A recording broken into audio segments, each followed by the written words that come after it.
rin nakaresponde ang mga sundalo sa insidente kaya hindi na naulit ang insidente sa buong maghapon.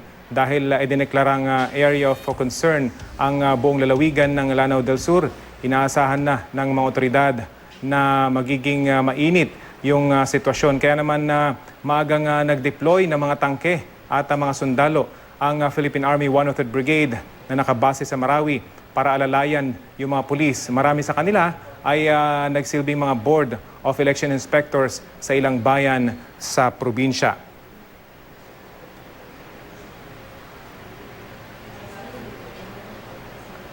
Samantala,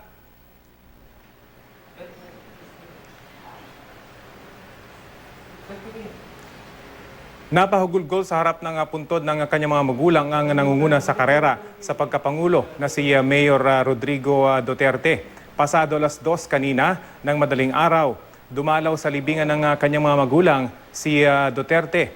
Labis ang kanyang pagtangis habang humihingi ng gabay sa kanyang mga yumaong magulang.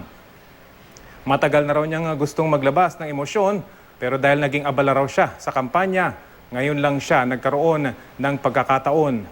Ayon kay Duterte, inaabot niyang sa kanyang mga naging katunggali yung kanyang kamay para sa reconciliation. Panahon na raw ito ng paghihilom. I'm a great believer in destiny and in God and the people of the Philippines. Ako naman sabi ko, there is always a time for everything.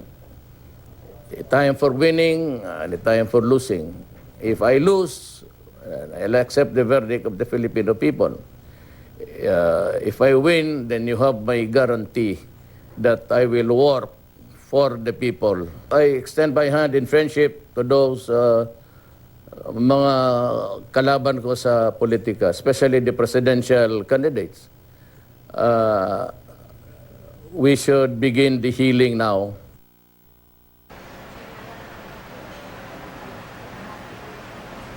Samantala, hindi pa nagko-concede sa karera sa pagka-vice presidente ang running mate ni Mayor Rodrigo Duterte na si Senator Alan Peter Cayetano.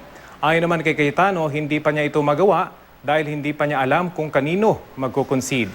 Pero sino man daw ang manalo ay kanyang susuportahan. Nagpaabot na rin ang pagbati si Cayetano kay Duterte. Ayon niya sa kanya, answered prayers daw ang pangunguna ni Duterte sa pagka-pangulo.